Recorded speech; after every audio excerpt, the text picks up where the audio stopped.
Hello and welcome. Question लिखा जाए। In series LCR circuit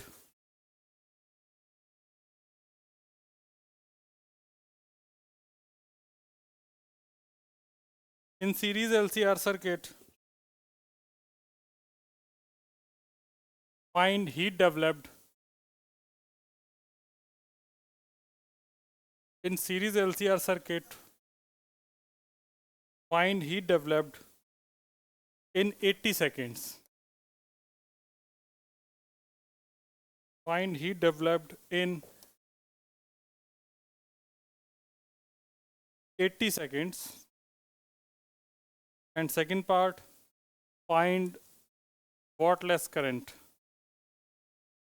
Find wattless current.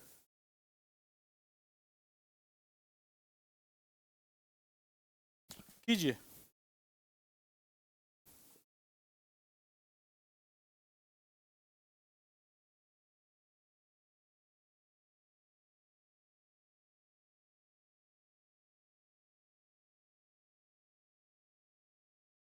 LC oscillation अपन सबसे last में पढ़ेंगे, सब कुछ खत्म करने के बाद। आपके बोर्ड में है नहीं।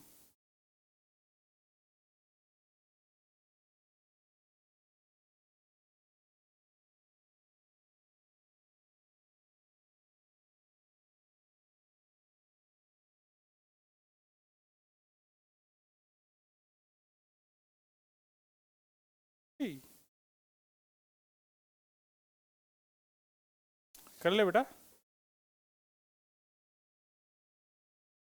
ऐसे इनविटेशन देना पड़ता है क्या? पेपर में भी जिस दिन बैठेगा उस दिन भी ऐसे ही होगा। सर फॉर्मूला नहीं याद आ रहा था सर उस दिन, बाकी मैंने तो सर पूरा करके गया था मैं सॉल्व।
किसी इंडक्टर के अंदर अगर सॉफ्ट आयरन कोर को रख दिया जाए तो उसका इंडक्टेंस बढ़ जाता है ना? ये बात याद रहेगी तो रहती है ना?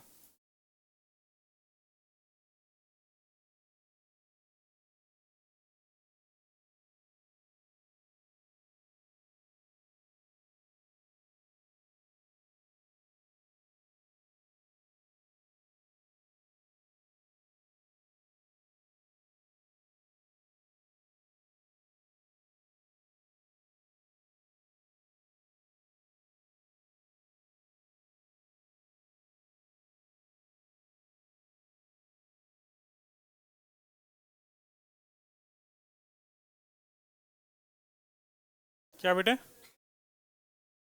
अगर एक इंडक्टर के अंदर या सोलेनॉइड के अंदर सॉफ्ट आयरन कोर को अगर रख दिया जाए तो उसका इंडक्टेंस बढ़ जाता है। आना तो आई नहीं।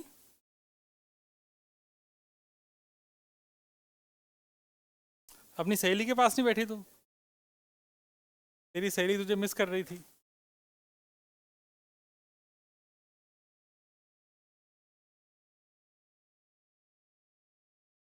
भाई इतना टफ क्वेश्चन है क्या? क्या पूछा है क्वेश्चन में?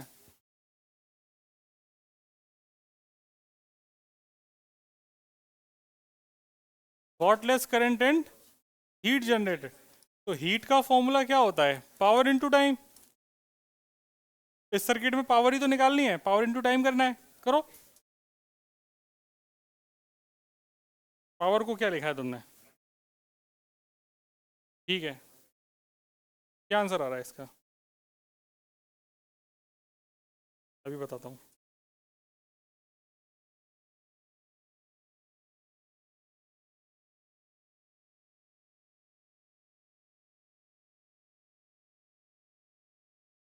वॉटलेस करंट कितना आ रहा है? हाँ,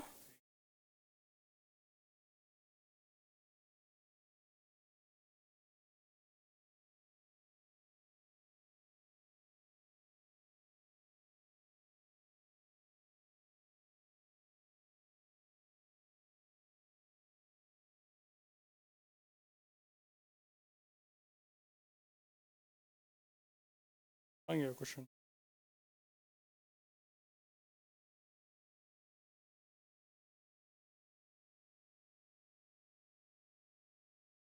हीट आ रही है 4000 जूल। कितनी आ रही है? 4000 आ रही है। तुमने क्या किया है? 5000 कैसे आ रही है? नहीं, पावर क्या लिखी? वो फिर उसके बाद कॉस फाइव भी तो होगा ना, एवरेज पावर लिखनी पड़ेगी ना। ये एवरेज पावर होगी ना, तो तुम क्या लिखोगे? P R M S I R M S cos five into T, या फिर इसको क्या लिख दोगे? पी आर एम एस का square by Z into cos five into T. ये थोड़ा बीच बीच में गायब हो जा रहा है, तो तुम लोग कंफ्यूज मत हो ना, स्क्वायर यहाँ पे लिख दिया है मैंने। आ गया समझ गए ना? आई आर एम एस को क्या डाला होगा? V R M S by Z, तो वी आर एम एस का स्क्वायर बाई जेड हो गया। थोड़ा और वैल्यू डाल देते हैं तो क्या हो जाएगा? वी आर एम एस का square divided by Z, cos phi की value R by Z into T. तो हीट का जो फॉर्मूला बन गया वो बन गया वी आर एम एस का square divided by Z square into R into T. आया ना? तो इसको अगर तुम गौर से देखो तो यही लिखा हुआ है, I square R into T. दिख रहा है क्या? V R M S by Z क्या हो गया? I R M S. तो आई आर एम एस का स्क्वायर हो गया इंटू आर इंटू टी। तो ये बात मैं वैसे भी सोच सकता हूँ कि जो भी करंट, जो भी हीट जनरेट होगी इस रजिस्टर के अक्रॉस ही होगी, एक्सएल और एक्ससी के अक्रॉस कोई भी हीट जनरेट होने वाली। सॉल्व कर लेंगे इसको, आंसर आ जाएगा। वी आर एम एस की वैल्यू कितनी है? 25/√2 का होल स्क्वायर। रेजिस्टेंस कितना है? 4। और जेड कितना है? जेड निकाल लेंगे, जेड हो जाएगा एक्सएल माइनस एक्ससी का whole square plus R square into T की वैल्यू कितनी है? 80 सेकेंड। जाएगा ये 625 divided by 2 into 4 into 80 divided by, ये हो जाएगा 3 का स्क्वायर प्लस 4 का स्क्वायर, मतलब 5 बचेगा। तो हो जाएगा 125 इंटू 8 दूनी 16, 160। 125 इंटू 16 कितना होता है? 16 पंजे 80। गलत कर दिया क्या? एक और 5 आएगा। अच्छा, जेड स्क्वायर है तो इसका स्क्वायर करेंगे तो अंडर रूट हट जाएगा। सही कह रहे हो, तो 25 हो जाएगा, एक और 5 आ जाएगा, तो फिर ये 25 ही बचेगा बस। 25 इंटू 160 हो जाएगा। तो 25 सिक्का 150, 15, 25 सिक्का 25, 25 और 15 40। 4000 जूल आ रहा है। सही आ रहा है।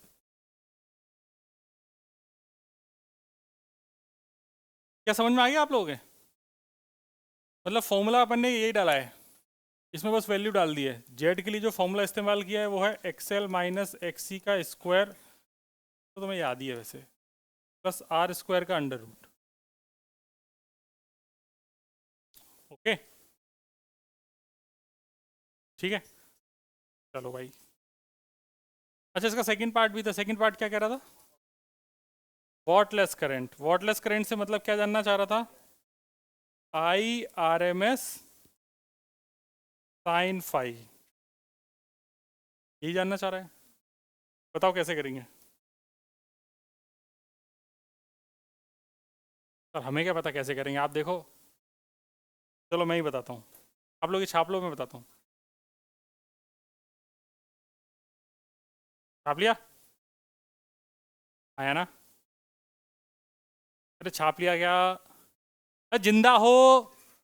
अच्छा मर गए क्या?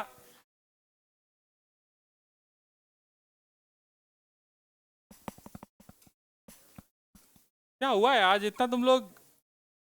इससे पहले वाली क्लास में क्या बहुत ज़्यादा पढ़ लिया क्या तुमने? 3 क्वेश्चन किए पूरी क्लास में? अच्छा, अरे आगे चलें?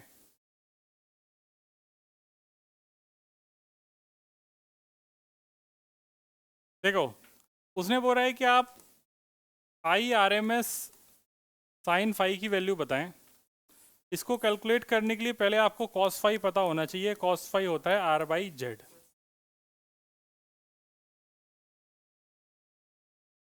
हाँ, बिल्कुल। तो यहाँ पे आप इसको ऐसे लिख सकते हो, अगर आपको वो वाला ट्रेंगल याद है, इधर क्या था, XL माइनस XC था,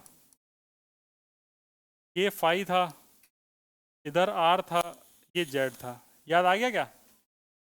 तो ये वाली लेंथ कितनी हो गई, XL माइनस XC। अब अगर यहाँ से साइन फाई अगर इस ट्रेंगल में निकालोगे तो साइन फाई कितना हो जाएगा? साइन फाई होता है परपेंडिकुलर अपॉन हाइपोटेनियस। तो परपेंडिकुलर कितना हो गया, XL minus XC divided by Z। चमका? तो साइन फाई की वैल्यू यहाँ डाल देंगे बस। आ गए अपन वॉटलेस करंट। वॉटलेस करंट में IRMS sine phi, IRMS is PRMS by Z। Sine phi की value XL minus XC divided by Z। PRMS 25 था, कितना था? 25 था। ये हो जाएगा IRMS maximum upon √2। Z square बच गया, तो जेड की वैल्यू अपन ने कितनी निकाली थी, 5। तो 5 का स्क्वायर हो गया। XL कितना है तुम्हारे पास क्वेश्चन में? XL is 7 and XC is 4, that is 7 minus 4। Magnitude ही रखना होता है वैसे भी इसका। तो ये आंसर हो गया, 25 से 25 कट गया, मतलब ये आ गया 3/√2 एम्पियर। यही आ रहा है क्या? ठीक है, अच्छा क्वेश्चन था, हो गया होगा। अगला क्वेश्चन। क्वेश्चन की टेंशन मतलब बहुत क्वेश्चन करें। सूरी साहब कैसे हैं आप? ठीक हो? आज वो तुम्हारा गोलू नहीं आया? यार आप पेपर है सर, मेरा फ़ोन आया था अभी उसका।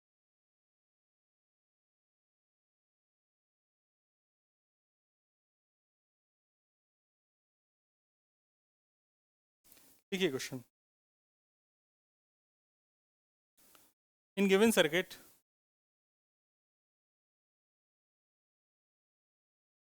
in given circuit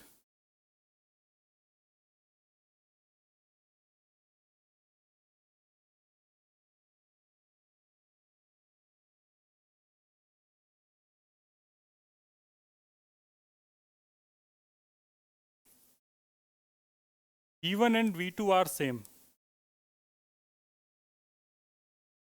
V1 and V2 are same. In given circuit, V1 and V2 are same and gives reading of 300 volt each and gives reading of 300 volt each. V1 V2 क्या है? Volt meter. क्या है?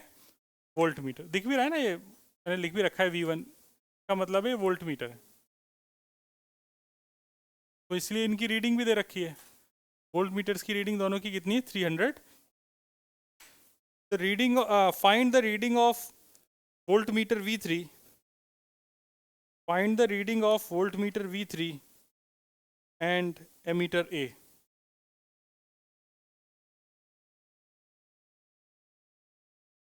Find the reading of voltmeter V3 and ammeter A।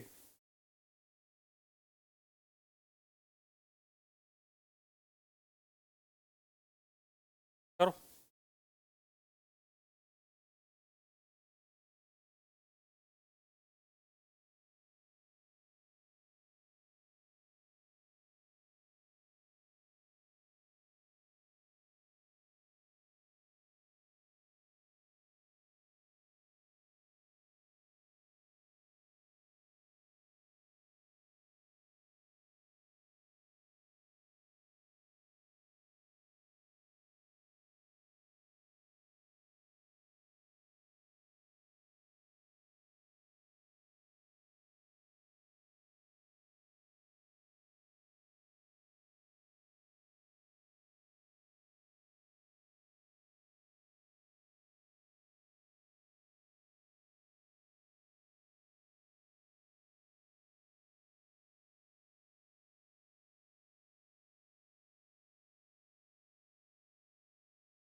क्या कह रहे हो? बिल्कुल सही बात है।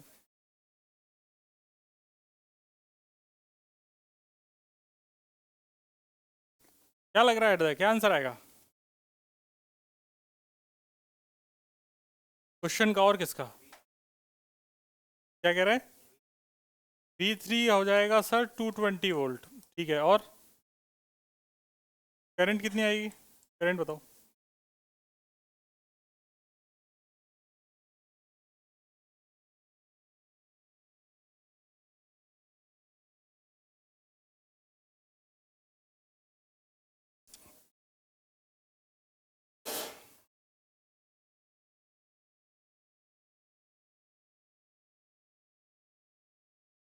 क्या बड़ा आजकल आंसर नहीं आ रहे तुम्हारे? पता नहीं, लैग हो रहा है।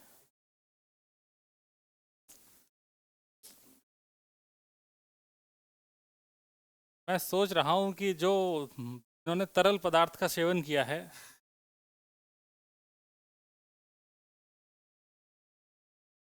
Liquid substance.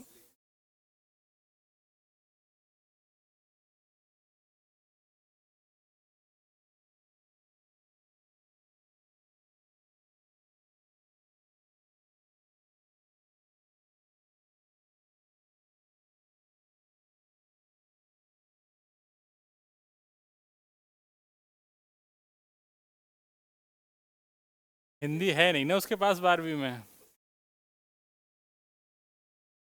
चलो भैया क्वेश्चन का शुरुआत करते हैं। क्वेश्चन की स्टार्टिंग कुछ इस तरीके से है। उसने बोला है कि V1 और V2 दोनों की रीडिंग सेम है। V1 इंडक्टर है एंड V2 अगर देखोगे तो एक कैपेसिटर के अगेंस्ट लगा हुआ है। तो अगर मैं देखूंगा तो उसने बोल दिया इन दोनों की रीडिंग 300 वोल्ट है। मैंने कहा ओके, अगर दोनों की रीडिंग 300 वोल्ट है तो ये जो कंडीशन गिवन है ये रेजोनेंस की कंडीशन है, क्योंकि रेजोनेंस की कंडीशन में ही V across L is equal to V across C होता है। ये है कंडीशन ऑफ रेजोनेंस। इतना चमक गया। फिर उसके बाद उसने बोला कि भैया आप यहाँ पे ना जो रेजिस्टेंस है, रेजिस्टेंस कितना है, तो रेजिस्टेंस कितना दिया है? 100 ओम। ऐसा क्वेश्चन में लिख लेना ये रेजिस्टेंस 100 ओम गिवन है। मैं देना भूल गया, इसलिए तुम्हारा आंसर नहीं आ रहा होगा। वैसे वेरिएबल में तो निकाल ही सकते हो। अब अगर मान लो तुम्हें यहाँ पे करंट निकालनी है तो करंट का फॉर्मूला क्या था?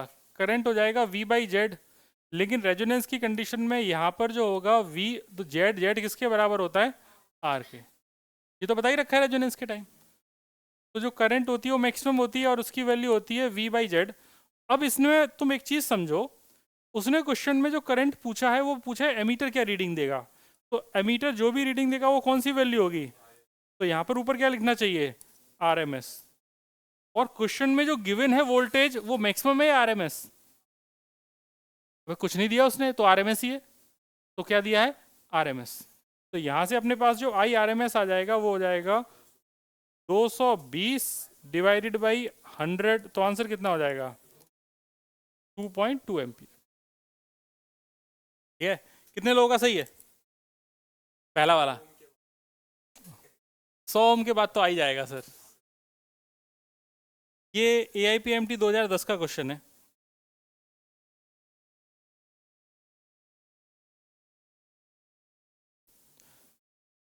क्या शायद?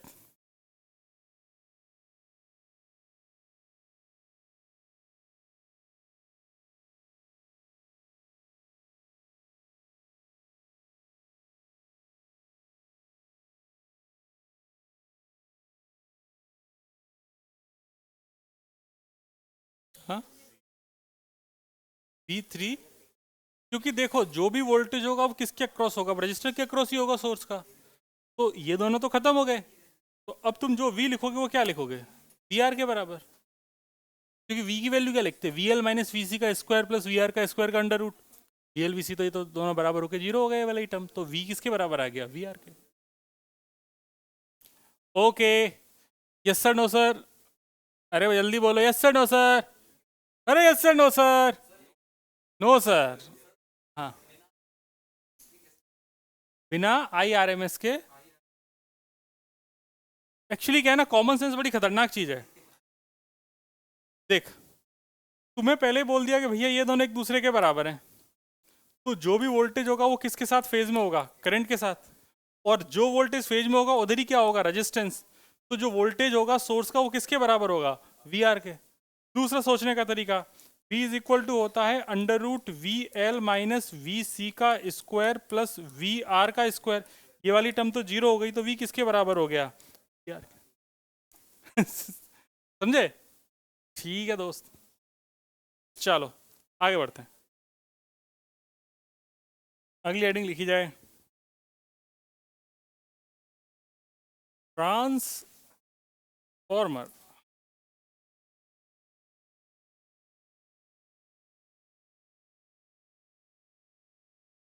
शुरू करें? क्या हो गया, इतना क्यों खिलखिला रहा है? गाड़ी और रोबोट्स वाला, हाँ, सही है बेटा। अपनी इस इमेजिनरी दुनिया से बाहर आके रियल लाइफ में बात करेंगे। ट्रांसफार्मर वो होता है जो जल जाता है तो घर पे लाइट नहीं आती है, वो ब्लास्ट होता है। तो उसमें क्या होता है ट्रांसफार्मर में, तुम लोगों ने जैसे देखा होगा, दो तरीके के ट्रांसफार्मर होते हैं। एक तो गोल वाले देखे हैं, और एक वो बड़े वाले होते हैं। तो गोल वाले तो अभी कुछ सालों से आए हैं, 10-15 सालों से। उससे पहले तो बड़े वाले ही थे वो। तो इनमें बेसिक प्रिंसिपल जो है वो ये है,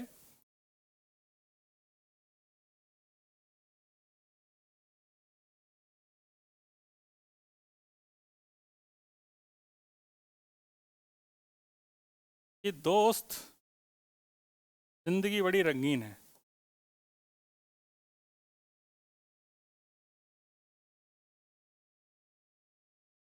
कि जिंदगी रंगीन है।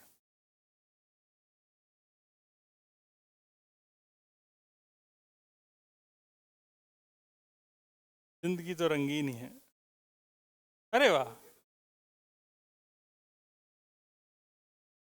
ऐसा पाप नहीं करना, यही ठीक है। इसमें ना ये तुम देख रहे होगे तो एक कोर दिख रही होगी तुमको। ये कोर मतलब ये स्ट्रक्चर, ये स्ट्रक्चर्स ऐसे हैं कि पतली पतली ऐसे शीट बनाई गई हैं,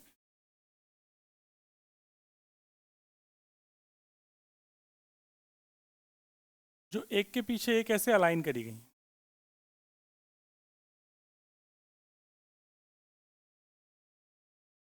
समझ गए बात को? ऐसे शीट बनाई गई, ऐसे कट कट कट कट ऐसे रख देंगी, और बीच में इन सब में ऐसे गोला है। ठीक, मतलब ये एरिया पूरा भरा हुआ है, लाइक दिस। ये समझ में आ गया? अब इसमें क्या है कि अपन ने तार लिया, और उस तार को इंसुलेटिंग वायर, मतलब आपस में शॉर्ट नहीं होगा, और उसको इस तरीके से इस पे से लपेट दिया, और बाकी तार को इस साइड इधर ऐसे वाइंडिंग लपेट दी। अब तुम यहाँ पर एक सोर्स लेके आओगे और सोर्स यहाँ लगाओगे, तो ये हो गया सोर्स। इस सोर्स की हेल्प से तुम इन वाइंडिंग्स में करंट को वेरी कराओगे। तो ये सोर्स है, इसकी वजह से ये वाली साइड हो गई प्राइमरी। इधर तुम लोड लगाओगे तो ये हो गई सेकेंडरी। लोड का मतलब बल्ब, टीवी, फ्रिज, एसी जो भी लगाना चाहो, ये हो गई सेकेंडरी।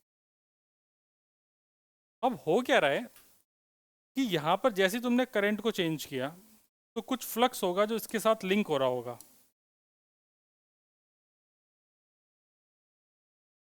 ऐसा थोड़ा सा गंदा बन गया,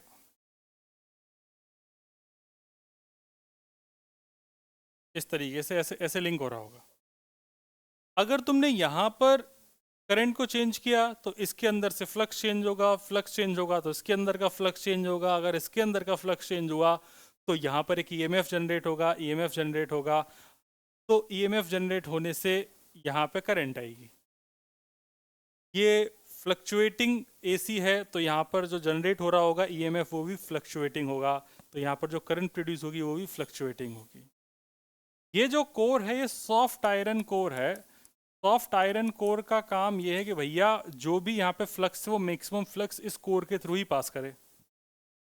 ठीक, तो क्या ये दोनों जो लूप्स हैं या ये दोनों जो वाइंडिंग्स हैं, क्या ये आपस में एक दूसरे के साथ किसी तार से जुड़े हुए हैं? तो आंसर है नहीं। लेकिन ये जुड़े हुए हैं कैसे? सॉफ्ट आयरन कोर की हेल्प से। तो ये जो प्रिंसिपल है इसमें चेंज किया, इसमें हो गया, इसको क्या बोलते थे? Mutual induction. तो इसका मतलब मैं बोल सकता हूं कि जो ट्रांसफॉर्मर है, transformer is based on mutual induction. Transformer is based on mutual induction. कोई पूछे कौन से प्रिंसिपल पे ट्रांसफॉर्मर काम करता है तो उसका आंसर है म्यूचुअल इंडक्शन। इतनी बात चमक गई। फिर मन में एक सवाल आता है कि सर आपने पतली पतली शीट ही क्यों लगाई है? एक पूरा मोटा सा ब्लॉक लगा देते, काम चल जाता। आयरन कोर का सीधा एक ब्लॉक लगा के काम खत्म हो जाता है एक बार में। तो उसके पीछे का कारण ये है कि देखो, अगर कभी भी फ्लक्स चेंज होगा और अगर एक सॉलिड ब्लॉक है तो उसके अंदर एडी करेंट्स आएंगी। एडी करेंट्स आएंगी तो बता रखा है एडी करेंट्स। अब एडी करेंट्स आएंगी तो एडी करेंट्स के आने से वो मटेरियल हीट होगा, हीट होगा तो लॉस होगा। किसका? एनर्जी का, पावर का। भाई साहब इस लॉस को बचाने के लिए हम एक काम करते हैं, इसको छोटे छोटे टुकड़ों में काट देते हैं। छोटे छोटे टुकड़ों में काटने से क्या हुआ कि जो पावर लॉस है वो मिनिमाइज हो गया। कैसे? थोड़ा सा और डिटेल में बताता हूँ। मैं तुम्हें एक दिन पहले कुछ दिन पहले क्या, एक दिन डिस्कस कर रहा था कि एक एग्जाम्पल में बोल रहा था कि मुझे याद नहीं आ रहा है। याद है वो वाला एग्जाम्पल जिसमें एक पेंडुलम में एक ब्लॉक बांध के लटका रहा था मैं? नहीं याद आ रहा तुम्हें? मैं ऐसा कह रहा था कि जैसे ये इस तरीके से एक, अभी याद आएगा सर, टेंशन मत लो।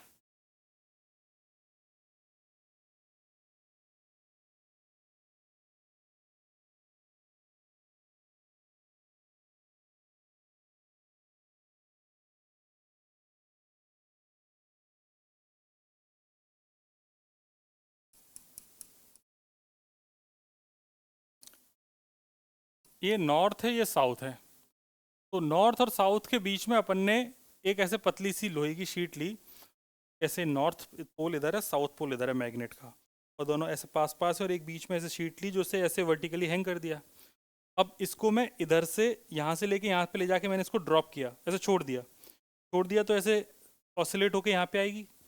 जैसे ये इस रीजन में घुस रही होगी, जो इनके जो एंड्स होंगे, इन दोनों एंड्स में जैसे ये एंटर कर रही होगी, एंटर करते ही इसके अंदर से फ्लक्स चेंज होगा।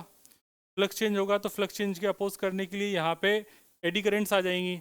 एडी करेंट्स आने से क्या होगा कि इसके अंदर जो जबरदस्त अपोजिट पोल की पोलैरिटी बनेगी। मतलब अगर ये नॉर्थ है तो इस साइड क्या बन जाएगा? साउथ। उधर साउथ है, उधर क्या बन जाएगा? नॉर्थ। अब दो अपोजिट मैग्नेट है तो एक दूसरे को क्या करेंगी? रिपेल। तो ये ना सडनली आके, तुम कितनी भी दूर से फेंको, सडनली आके यहाँ पे आके रुक ही जाएगा। ये जनरली ये होना चाहिए, ऑसिलेट करना चाहिए ना, ऑसिलेट करेगा नहीं, यहीं आके रुक जाएगा। समझ गई बात? तो फिर अगर इसको अपन इस तरीके से बना दें कि एडी करेंट्स इसमें कम आए या ना ही आए, तो अपन ने क्या किया कि यहाँ पे ना ऐसे ग्रूव काट दिए। देखो बात बात में तो बहुत चीज़ बता देता हूँ मैं। अपन ने ऐसे ग्रूव काट दिए, तो तुम देखो एडी करेंट्स बन तो अभी भी रही हैं। जैसे यहाँ पर एडी करेंट्स ऐसे बन रही थी, सही बात है। एडी करेंट्स अब ऐसे बन रही होंगी, यहाँ पे बन तो अभी भी रही होंगी, है ना। ये ऊपर वाली तो गलत बना दी, मतलब बड़ी बड़ी बनी, अभी भी ख़त्म नहीं हुई। मतलब पहले के कंपैरिजन में तो रिपल्शन कम होगा, लेकिन ख़त्म तो नहीं हुआ। और कम करना है तो इसका जो बेस्ट तरीका है वो ये है कि आप जो ये जो बना रहे हैं ना, इसको इस तरीके से बनाओ, इस पत्ती को ऐसे बनाओ ताकि लूप ही कंप्लीट नहीं हो पाए, कंघी की तरह। कंघी समझते हैं, कॉम्ब। अब ये पूरा लूप कंप्लीट ही नहीं कर पाएगी यहाँ पे, क्योंकि यहाँ पे नीचे टूटा हुआ है। अगर मैं वैसे यहाँ पर ये भी तो लूप बन सकता है, ये इस तरीके के एडी करेंट्स, लेकिन अभी लूप ही कंप्लीट नहीं होगा। तो जैसे जैसे तुम यहाँ पे ऐसे ग्रूव काट दोगे पूरा नीचे तक, तो यहाँ पर जो रिपल्शन होगा वो पहले के कंपैरिजन में बहुत कम हो जाएगा। तो हमने अल्टीमेटली एडी करेंट्स को कम कर दिया। समझ गए बात को। सेम चीज़ मैंने यहाँ पर करी पीछे वाले केस में, अपने ट्रांसफॉर्मर वाले में, कि अपन ने ये सारे जो पूरा सॉलिड ब्लॉक था उसको छोटे छोटे टुकड़ों में काट दिया ऐसे शीट में। अब एडी करेंट्स कैसे बन रही थी, पूरे में बन रही थी, लेकिन अब यहाँ पे मोटी थिकनेस का कुछ ऑब्जेक्ट ही नहीं है। यहाँ पर पतली पतली पट्टियाँ लगी हैं, पतली पतली पट्टियाँ लगने की वजह से कोई भी वहाँ पर एडी करेंट्स बहुत कम हो जाएंगी, जीरो तो नहीं हो सकती। हाँ, कॉयल प्रॉपर सब में से निकलेगा। ठीक है, चलो, तो ये बात हो गई। फिर अगर मैंने मान लिया कि प्राइमरी में number of turns N primary है, नंबर ऑफ टर्न्स सेकेंडरी में कितनी है, एन सेकेंडरी, सही बात है। सोर्स के अक्रॉस जो वोल्टेज है वो ईएमएफ अक्रॉस सोर्स है।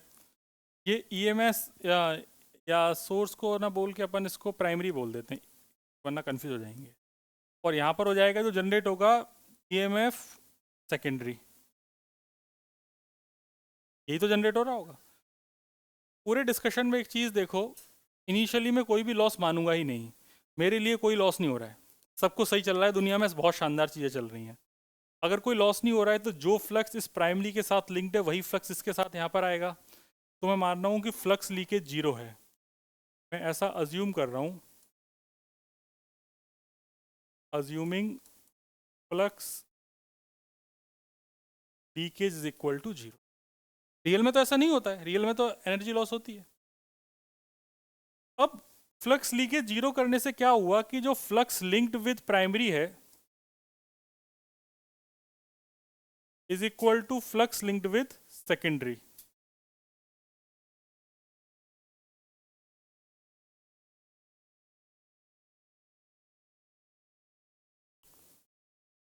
जितना फ्लक्स यहाँ से जनरेट हुआ पूरे का पूरा यहाँ पर पहुँच गया, तो यहाँ पर कुछ भी वेरिएशन करूँगा पूरा वेरिएशन यहाँ पर आपको रिफ्लेक्ट होगा।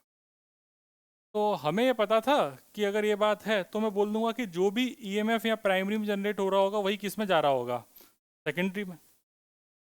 ठीक, तो यहाँ पर अपन क्या लिख देंगे, जो ईएमएफ होगा वो ऐसा लिख देंगे कि number of turns in primary into D phi by D T, जो भी फ्लक्स लिंकेज होगा, is equal to number of turns in secondary into D phi by D T. Actually मैं गलत लिख रहा हूँ, मुझे ऐसे नहीं लिखना चाहिए, मुझे ऐसे लिखना चाहिए, लिखने का तरीका सही नहीं है। मुझे ऐसा लिखना चाहिए EMF in primary is number of turns in primary into D phi by D T. ठीक है, और दूसरे में ऐसा लिखना चाहिए EMF in secondary is equal to number of turns in secondary D phi by D T, और इन दोनों को डिवाइड कर देना चाहिए। तो मैं बोलूँगा E P by E S is equal to N P by N S. मैंने यही माना है कि जो भी फ्लक्स लिंक्ड है वो दोनों सेम फ्लक्स लिंक हो रहा है, कोई भी फ्लक्स का लीकेज नहीं है। अब ऐसे समझो कि जितना वोल्टेज यहाँ पर था वो इसके नंबर ऑफ टर्न्स पे डिपेंड कर रहा है। जितनी ज़्यादा नंबर ऑफ टर्न्स उतना ज़्यादा वोल्टेज जनरेट हो रहा होगा, जितनी कम नंबर ऑफ टर्न्स उतना कम वोल्टेज जनरेट हो रहा होगा। अब होता क्या है कि जैसे घर पे तुमने सुना होगा कि एक 11,000 वोल्ट की लाइन आ रही है या 1 लाख वोल्ट की लाइन आ रही है, वो लाइन एक शहर से दूसरे शहर जा रही है, फिर वहाँ शहर में छोटे छोटे सब स्टेशंस लगे हैं, वो 1 लाख वोल्ट की लाइन को 11,000 वोल्ट की लाइन में कन्वर्ट करते हैं, 11,000 वोल्ट की लाइन को 440 में कन्वर्ट करते हैं, 440 वाली को 220 में कन्वर्ट करते हैं, और अपने घर में जो आता है वोल्टेज वो कितना आता है, 220। ऐसा ही होता है। तो देखो 220 वोल्टेज है, अब मैं चाह रहा हूँ कि ये 440 वाले से अगर मैं 220 बनाना चाहता हूँ, तो मुझे यहाँ पर नंबर ऑफ टर्न्स प्राइमरी के कंपैरिजन में कम रखनी पड़ेंगी, क्योंकि जो भी वोल्टेज है वो किसके प्रोपोर्शनल है, नंबर ऑफ टर्न्स के। अगर मैं चाहता हूँ कि वोल्टेज आधा हो जाए, तो नंबर ऑफ टर्न्स प्राइमरी के कंपैरिजन में सेकेंडरी में कितनी होनी चाहिए, आधी। जब तुमको वोल्टेज सेकेंडरी का कम चाहिए तो उसको बोलते हैं स्टेप डाउन ट्रांसफार्मर, और जब तुम्हें वोल्टेज ज़्यादा चाहिए, तुमको 110 वोल्ट को 220 बनाना है, तो उसको क्या बोलेंगे, स्टेप अप ट्रांसफार्मर। ठीक है, तो मैं ऐसा बोल सकता हूँ कि जो ट्रांसफार्मर है दो तरीके का है, एक है स्टेप अप, मतलब voltage across secondary is greater than primary. मैं इसको ऐसा बोल सकता हूँ, ई S is greater than E P. मैंने सब जगह ई एस और ई पी लिखा है, आप चाहें तो वी एस वी पी भी लिख सकते हैं। अच्छा, यहाँ पर एक चीज़ अपन लिखना भूल गए, जो माइनस है। माइनस को कैसे भूल जाएंगे, E is equal to minus D phi by D T होता ही है। अच्छा, अगर ऐसा है तो number of turns in secondary would be greater than number of turns in primary. ये हो गया स्टेप अप। दूसरा देखते हैं स्टेप डाउन। स्टेप डाउन में क्या हो रहा होगा, जो वोल्टेज होगा वो किसका ज़्यादा होगा, प्राइमरी का, और सेकेंडरी का कम होगा, तो नंबर ऑफ टर्न्स भी प्राइमरी में ज़्यादा होंगी और सेकेंडरी में कम होंगी। अभी तक हमने कोई लॉस माना है क्या, कोई लॉस हो ही नहीं रहा हमारे लिए। तो दो तरीके के ट्रांसफार्मर हो गए, स्टेप अप ट्रांसफार्मर और एक step down trans. Step up transformer का काम क्या है, हाई वोल्टेज का प्रोड्यूस करना, और स्टेप डाउन का काम क्या है, लो वोल्टेज प्रोड्यूस। इतना चमक गया, लिखो मत यार, समझ लो। फिर इसके बाद तुमने दोनों कोर देख ली। दोनों कोर में ऐसा है कि पावर लॉस अपन 0 मान रहे हैं। पावर लॉस कितना मान रहे हैं, 0। ऐसा अज्यूम कर रहे हैं, हो तो ऐसा कुछ भी नहीं रहा रियल में, अज्यूम कर रहे हैं पावर लॉस 0 है, तो मैं बोलूँगा power in primary is equal to power in secondary. तो V of primary, I of primary is equal to V of secondary, I of secondary. सही बात है। तो V of primary upon V of secondary is equal to I of secondary upon I of primary. और तुम्हें पता है कि V किसके प्रोपोर्शनल था, नंबर ऑफ टर्न्स के, तो हो जाएगा number of turns in primary upon number of turns इन, ये बन गया तुम्हारा फॉर्मूला, वोल्टेज अक्रॉस प्राइमरी और सेकेंडरी सब। समझ गए बात को। बाकी मैंने cos फाई दोनों तरफ से उड़ाई दिए, एवरेज पावर की बात हो रही थी, तुमने लिखा ही नहीं है उनको। क्लियर भाई, होता ही है, अभी वो मैं डिस्कस भी करूँगा। अभी अपन ने जब एडी करेंट्स की बात कर रहे हैं, कोई भी सिस्टम दुनिया में आइडियल होता ही नहीं है, पावर लॉस तो हमेशा ही होता है। मतलब ऐसी कोई चीज़ नहीं हो सकती जिसकी इफिशियंसी 100% हो। अगर 100% हो गई तो आइडियल मशीन हो गई। आइडियल मशीन तो फिर तो जीवन में तुम सोच ही नहीं सकते क्या क्या कर लोगे, कोई एनर्जी लॉस ही नहीं है। ऐसा हो तो मतलब बवाल हो जाएगा। कहानी समझ में आ गई पूरी, ठीक। तो देखो इसमें जो क्वेश्चंस आते हैं वो इसी फॉर्मूले पर आते हैं सीधे, और ये तब फॉर्मूला है जब कोई भी पावर लॉस, अगर पावर लॉस होगा तो ये फॉर्मूला अपन नहीं लगा सकते। हाँ, ये तब भी वैलिड रहेगा, V P upon V S is equal to N P upon N S. ठीक है, आप लिया जाए। वैसे एक चीज़ और बता देता हूँ, याद आई गई है। एक ट्रांसफार्मर का और टाइप होता है, ये शेल टाइप ट्रांसफार्मर होता है। इसमें 3 इस तरीके से वाइंडिंग होती है। मतलब ये फ्रेम है, ये जो फ्रेम है वो ये है, अब समझ में आ रही होगी। अब इसमें वाइंडिंग देखो कैसे होती है। जैसे अभी तक हमें फ्लक्स लिंकेज के लिए बहुत मेहनत करनी पड़ रही थी, अपन को सॉफ्ट आयरन कोर लगानी पड़ रही थी। यहाँ पे क्या है कि इन्होंने प्राइमरी वाइंडिंग इसी पे बांध दी और सेकेंडरी वाइंडिंग भी इसी पे बांध दी, देख फ्लक्स लिंकेज 100% हो गया, आया ना। तो ये शेल टाइप होता है, सेम फंक्शन है, कोई अंतर नहीं है, सबको सेम रहेगा फॉर्मूला। दो नहीं है, चलते हैं। ये प्राइमरी हो गया और ये वाला क्या हो गया, ओके। छापिए।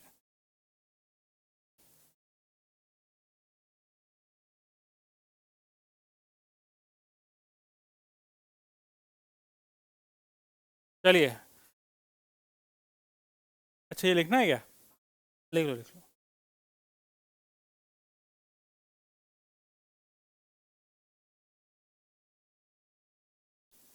नाम इसका ट्रांसफॉर्मर ही है, बस दो टाइप के होते हैं, कोर टाइप एक शेल टाइप, ये शेल टाइप है।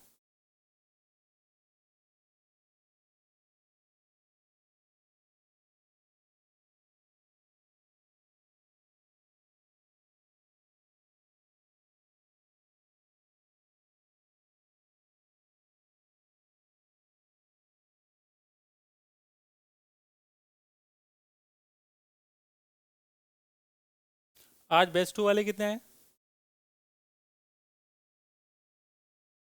3 2 5, नाइस। आज बच्चे कम क्यों आए हैं लेकिन, स्कूल में पेपर शुरू हो गए इसलिए।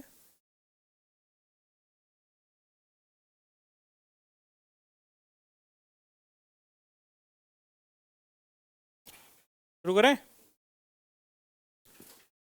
बना लो, ठीक है। Shell type transformer, shell SHELL।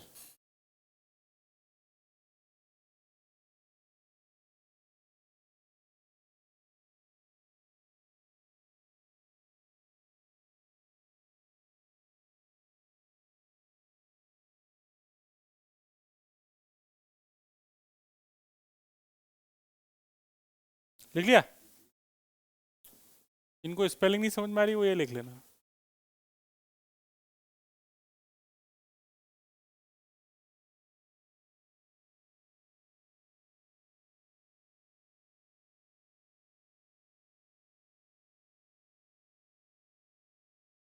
हू,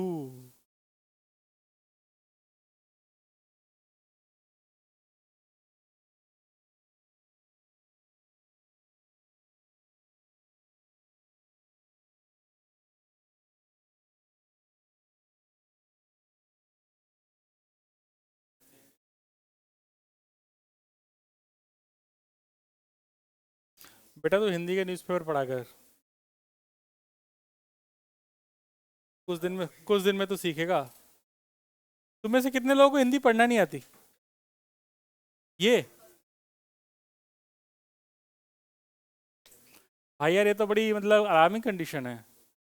आप उत्तर भारत में रहते हैं, मान लो अगर आप कर्नाटक में रह रहे होते, तमिलनाडु में रह रहे होते, केरल में रह रहे होते, तो एक बार को समझ में भी आता।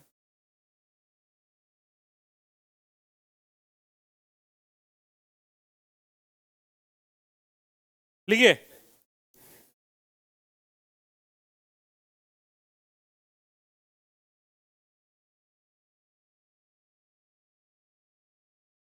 वर्किंग ऑफ ट्रांसफॉर्मर, एक छोटी सी एक लाइन लिख लीजिए वर्किंग ऑफ ट्रांसफॉर्मर में।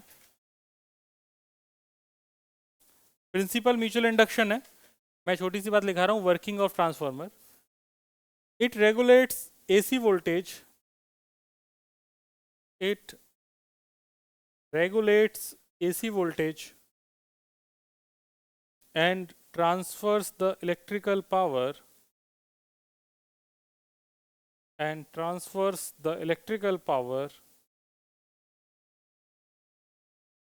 without change in frequency of input supply।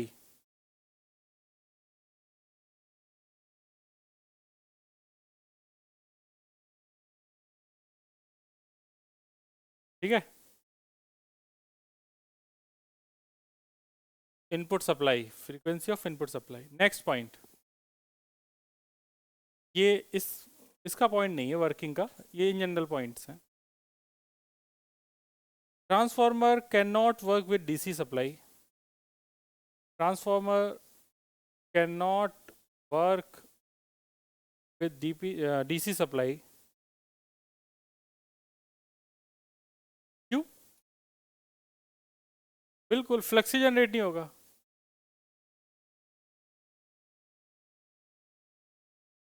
Bracket में क्या लिख दोगे? क्यों? Because no flux change. Because of no flux change.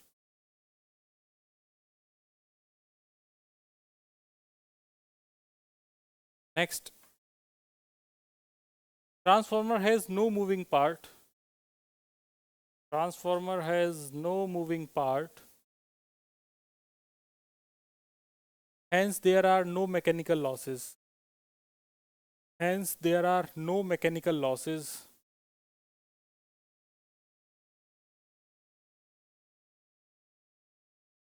So its efficiency is higher than generator. So its efficiency is higher than generator and motor. So its efficiency is higher than generator and motor.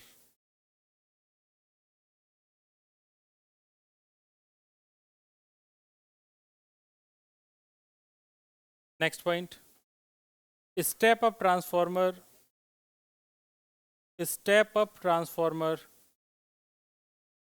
converts low voltage high current. Step up transformer converts low voltage high current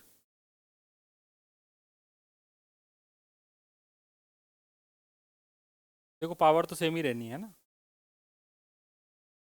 Step up transformer converts low voltage high current into high voltage low current. Into high voltage low current.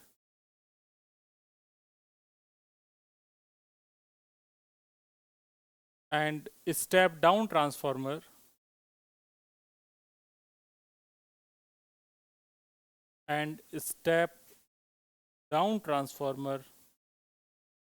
does opposite to this.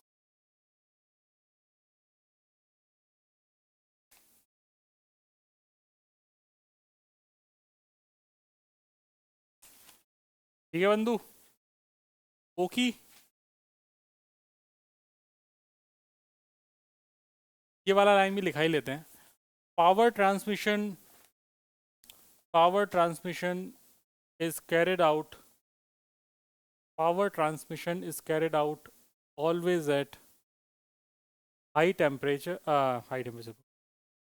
high voltage. Power transmission is carried out always at high voltage, low current, so that voltage drop and power losses are minimum in transmission line.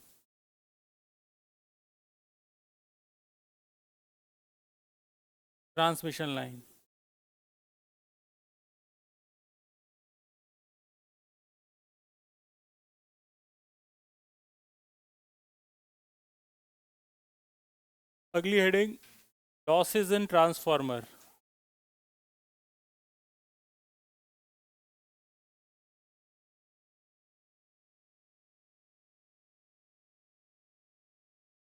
भाई मुझे chemistry नहीं आती. अगला point, losses in transformer. देखो इसमें यार 3-4 losses हैं जो तुमसे पेपर में भी पूछ सकता है कि ट्रांसफार्मर में क्या क्या लॉसेस होते हैं, तो अपने को सारे पता होने चाहिए. तो मैं एनसीईआरटी के हिसाब से लिखा देता हूँ जैसे एनसीईआरटी में है. सबसे पहला है flux leakage. Flux leakage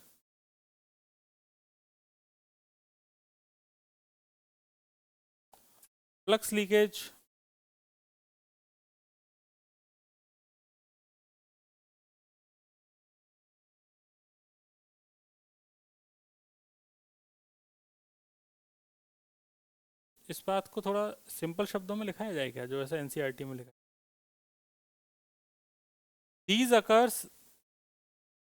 these losses occurs in between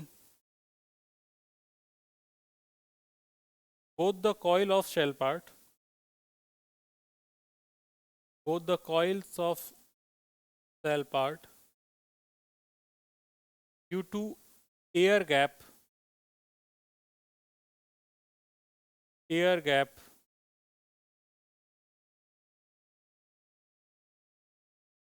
between both the coils. Due to these losses occurs in between both the coils of cell part due to air gap between both the coils.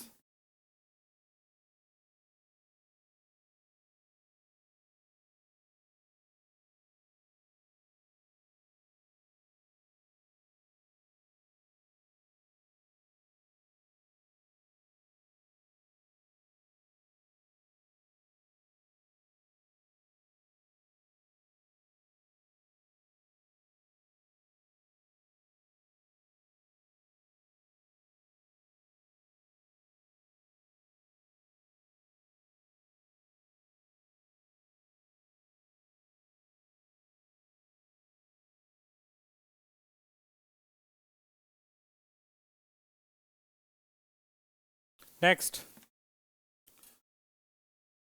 Point इसी में लिख लो.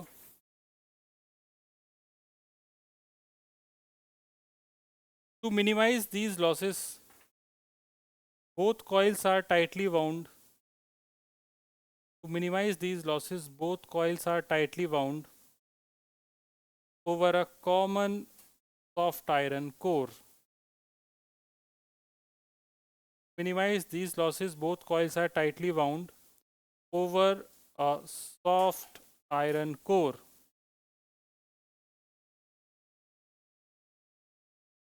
देखो इसमें तुम्हें 3 चीजें लिखाई हैं मैंने, तुम गौर से पढ़ो. सबसे पहले लिखा है कि लॉस कहाँ पे हो रहा है, दूसरी बात लिखी है कि क्यों हो रहा है, और तीसरी बात लिखी है कि इसको खत्म कैसे करेंगे. तीनों का रीजन समझ में आ गए. पहला क्या लिखा है, कहाँ, दूसरा क्यों, और तीसरा हिचकियाँ कैसे करना है.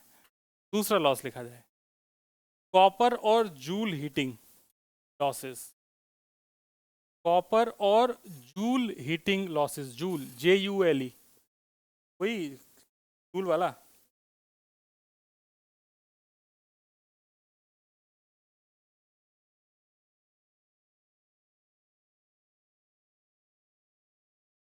JOULE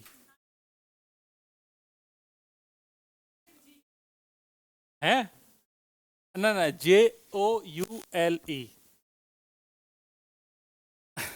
कॉपर और joule heating losses. These occurs in both coils of the shell part. These occurs in both coils of shell part due to heating effect of current. These occurs in both coils of shell part due to heating effect of current. ठीक है. Next line. To minimize these losses,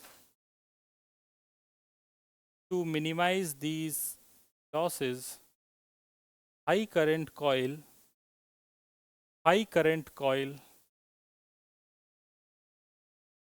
always made up with thick wire, always made up of thick wire, and for removal of produced heat,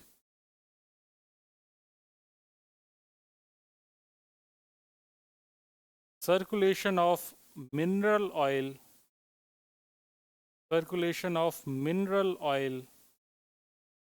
used.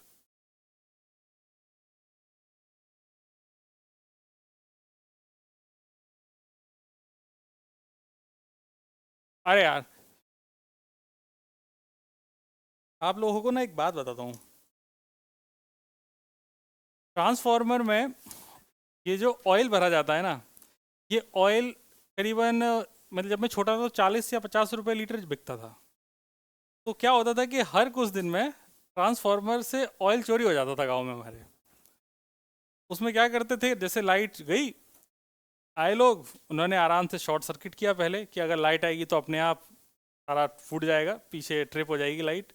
उसके बाद उन्होंने उस transformer में से तेल निकाला, आराम से तेल काले रंग का तेल हो जाता है वो जलते जलते, और उसके बाद उसे जाके बेच देते थे। उसके बाद अब जैसी लाइट आएगी तो ट्रांसफार्मर अंदर हीट होगा, तेल है नहीं उसके अंदर, तो वो उसकी हीट ख़त्म नहीं होगी तो वो फूट जाता था। तो भाई ये तुम्हें जो यहाँ पर तुम देख रहे हो ना, जो कॉपर और जूल हीटिंग लॉसेस, जो तेल जो अंदर भरा जाता है ना, वो तेल उसी हीट लॉस को रिकवर करने के लिए भरा जाता है, वो उसको रिड्यूस करने के लिए भरा जाता है कि भाई ये जो हीट है थोड़ी बाहर चली जाए।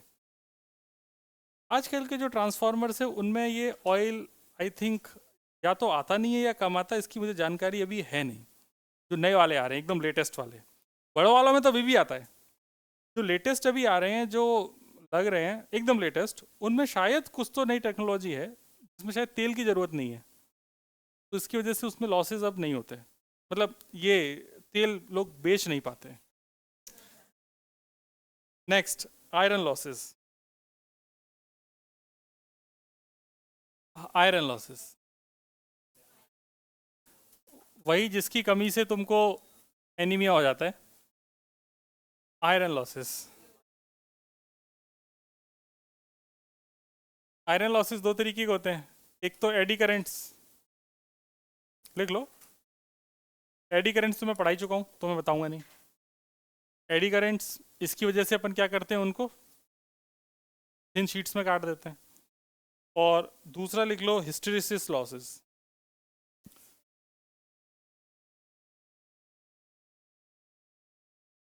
Hysteresis losses, spelling I think सही होनी चाहिए। HYSTERE SIS, hysteresis losses. ठीक है, चलो भाई, हिस्टेरिसिस लॉसेस। तो पहले एडी करेंट्स तो तुम्हें बता ही दिया है, हिस्टेरिसिस लॉसेस के बारे में बात कर लेते हैं। क्या इसको नहीं बताएं, बस ये बता देते हैं कि इसके लिए क्या करना चाहिए। क्या है ना, थोड़ा सा तुम्हारे लिखाने में थोड़ी मेहनत पड़ जाएगी, क्योंकि हिस्टेरिसिस कर्व तुम्हारे सिलेबस से हट भी गई है, तो ज़बरदस्ती का क्यों एक्स्ट्रा ज्ञान देना, हट जाओगे कुछ दिनों में तुम। तरबूज जैसे हट जाता है ना पकने के बाद, तरबूज पक जाए उसके बाद उसके ऊपर ने ऐसे हल्का सा टैप कर दो ऐसे, तो भी चट से ऐसा फट जाता है। देखा क्या तुमने? अरे यार, तुम लोग कभी खेत में गए हो क्या? तरबूज के खेत में गए हो क्या? तरबूज, हाँ हाँ, ये भी तो एक बात है कि तरबूज आखिर क्या होता है। तरबूज बेटा वाटरमेलन होता है। तो उसमें क्या होता है कि हाँ, जैसे मान लो बहुत ज़्यादा जब पक जाए तरबूज और तुम उसे तोड़ो नहीं, फिर उसके पास क्या है ना, ऐसे तुम उंगली के पास जाओ, ऐसे उंगली से ऐसे टक करो, तो अपने आप ऐसे फट जाता है। अच्छा, तुम लोगों को विश्वास ही नहीं हो रहा होगा, तुम लोग कभी तरबूज देखे नहीं तुम लोग खेत में, तुम कैसे पता करोगे कि तरबूज पक गया है? ऐसे वो बजा के देखते हैं ना, पता है, जब जब तुम लोग खरीदने जाते हो तो कैसे देखते हो? ऐसे देखते हो। लेकिन अगर खेत में लगा हुआ है तो कैसे देखोगे? देख के पता चल जाता है पका है कि नहीं पका है, बजाने की जरूरत नहीं है। उसकी जो जहाँ पे वो जुड़ा हुआ होता है ना डंठल, उसके पास एक स्प्रिंग होती है, स्प्रिंग। तरबूज की बेल में स्प्रिंग होती है, जितनी भी बेलें हैं इन सब में स्प्रिंग होती है। जैसे लौकी की बेल है, तोरई की बेल है, खरबूजा है ना, खीरा है, इन सब में स्प्रिंग होती है। जरूर करेला तेरे यहाँ नीम पे चढ़ गया होगा। तो वो स्प्रिंग ना जब सूख जाए तो समझ जाओ कि तरबूज एकदम पक चुका है। तुम्हें कोई दिमाग नहीं लगाना, कोई चेक करने की जरूरत नहीं, सीधा तोड़ो ले आओ घर पे। तो अगली बार जब तरबूज तोड़ने जाओ खेत में, तो ध्यान रखना कि स्प्रिंग कौन सी सूख रही है। जो स्प्रिंग सूख रही है उसी स्प्रिंग को पकड़ना, चल मेरे संग। लिखो भाई, to minimize hysteresis losses, To minimize hysteresis losses,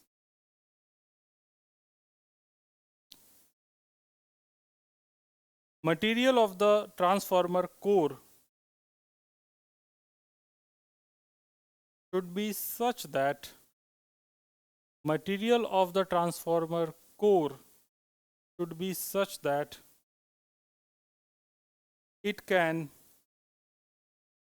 be easily magnetized. It can be demagnetized and demagnetized.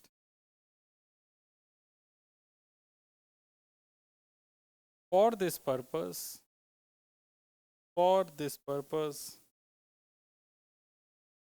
we use soft iron.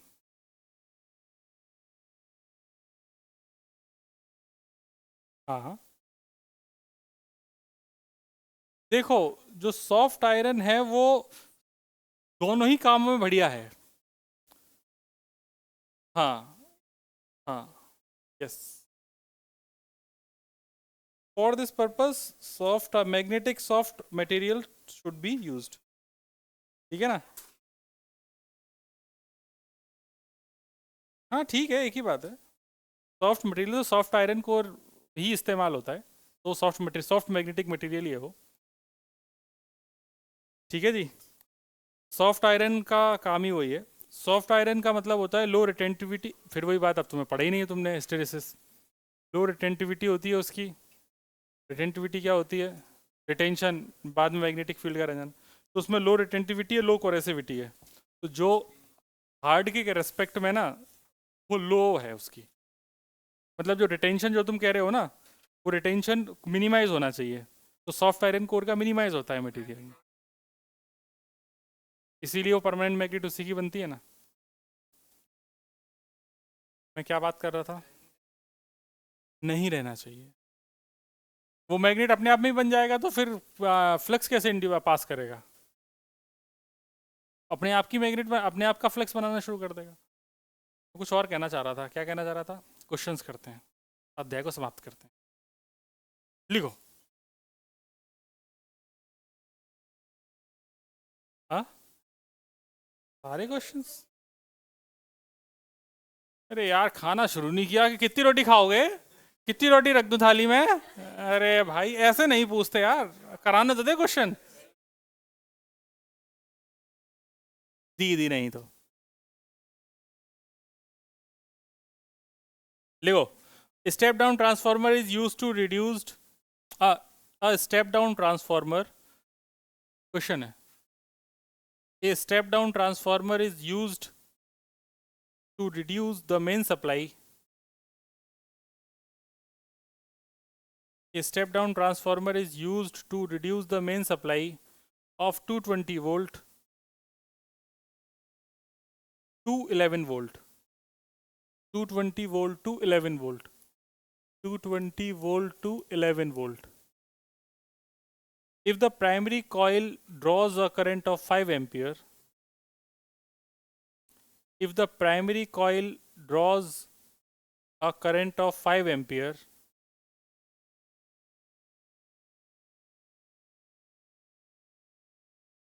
and current in secondary is 90 ampere,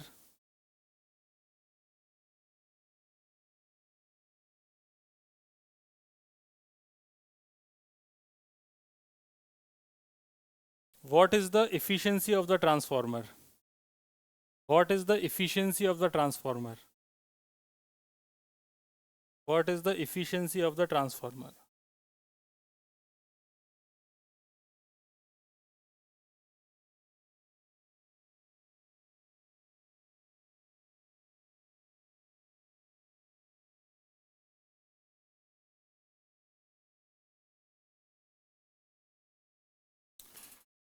देखो, सबसे पहली बात, इस क्वेश्चन को देख के तुम्हें समझ में आ रहा होगा कि आइडियल ट्रांसफार्मर का डेटा नहीं है, क्योंकि इफिशियंसी की बात कर ली हमने. तो क्या माना था हमेशा, इफिशियंसी कितनी है? 100%. लेकिन ये आइडियल ट्रांसफार्मर नहीं है. तो पहली चीज ये कंक्लूड करनी है कि दिस इज रियल ट्रांसफार्मर. अब रियल ट्रांसफार्मर में जब इफिशियंसी की बात करेगा तो इफिशियंसी को ईटा से नोट करते हैं. ये पता कि नहीं पता? इफिशियंसी का फॉर्मूला होता है output power upon input power is equal into 100। ये सब जगह था बेटा, बस याद होना चाहिए। तो आउटपुट पावर, आउटपुट तुम्हारे पास सेकेंडरी है या प्राइमरी है? हाँ सेकेंडरी, मतलब V secondary I secondary upon V primary I primary into 100। तो तुम्हारे पास जो फॉर्मूले में वैल्यू डाल देंगे इफिशियंसी कितनी आ जाएगी? ये सेकेंडरी का है तो सेकेंडरी का वोल्टेज है 11 और करंट है 90 एम्पियर। यहाँ पर प्राइमरी में 220 वोल्ट इंटू 5 इंटू 100 कितना आ रहा है? सॉल्व करो और बताओ भाई। देखो ये तो 0 से 0 कट गया, 11 दूनी 22, 5 दूनी 10, 10 90% आ रहा है भाई, ठीक है ना? हाँ तो 10% लॉस हो गया, इसकी इफिशियंसी है 90%। तो ये क्वेश्चन मैंने इसीलिए कराया ताकि तुम्हें याद रहे कि हमेशा जो एफिशिएंसी है ट्रांसफार्मर की वो 100% रहने वाली नहीं है। ओके, आइडियल की रहती है। आइडियल के केस में तुम बोल सकते हो कि जो करंट है वो इनवर्सली प्रोपोर्शनल है वोल्टेज के। ठीक है, आज के लिए इतना ही, हम फिर मिलेंगे, तब तक के लिए शुभ रात्रि, शब बखैर, थैंक यू वेरी मच।